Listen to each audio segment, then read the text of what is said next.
হযরত সালমান রাদিয়াল্লাহু তাআলা আনহু বলেন রাসূল সাল্লাল্লাহু আলাইহি ওয়াসাল্লাম সাহাবাদেরকে ডাক দিয়ে বলে, সাহাবারা, শাবান মাসের লাস্ট তারিখে সাহাবাদেরকে বলে, সাহাবারা, তোমাদের সম্মুখে এমন একটি মুবারক মাস আসতেছে, তোমাদের মাথার উপর এমন একটি বাবরকত মাস আসতেছে, ওই মাসের মধ্যে এমন একটি রাত্রে আছে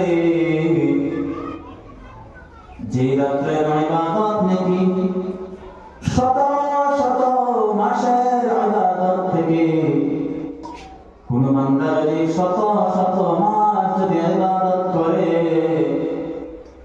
ওই এক রাত্রের ইবাদত শত শত মাসের ইবাদত থেকে উত্তম। সুবহানাল্লাহ। বলতেছে এই রমজান মাসের মধ্যে এমন একটি রাত আছে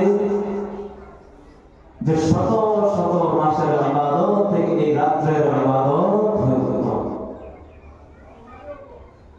আমার বন্ধুগণ,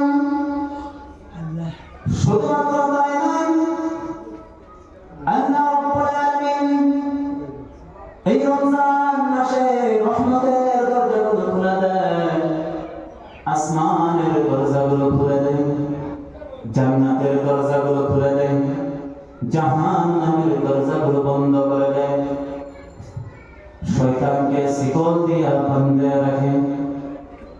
এই মাস হয়েছে ইবাদতের মাস। রাসূল সাল্লাল্লাহু আলাইহি ওয়াসাল্লাম বলেন, এই মুবারক রমজান মাসের মধ্যে যদি কোনো বান্দা যদি এক ওয়াক্ত নফল নামাজ আদায় করে, অন্য মাসের মধ্যে যদি